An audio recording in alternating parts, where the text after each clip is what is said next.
In this video, I'll show you how to create a folder and subfolder on your computer. So first, you need to choose where you want the folder, whether that's going to be on your desktop, or you can open up the File Explorer icon. You can then choose the location of your folder, so you may want to put it in your documents. You can put your folder anywhere. I'm going to go to my desktop here and we'll put it on the desktop. So we can then right click in the location. You can then click New and then click on Folder. Now, once you've done that, you can right click on the folder, click rename, and then give it a name. I'm going to call this folder videos.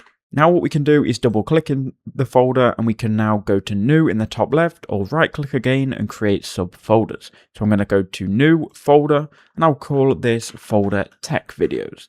We can then create another one by going to new or folder. Now you can go to view up here and change it from whatever icons you currently have to details, and this will give you the subfolder style.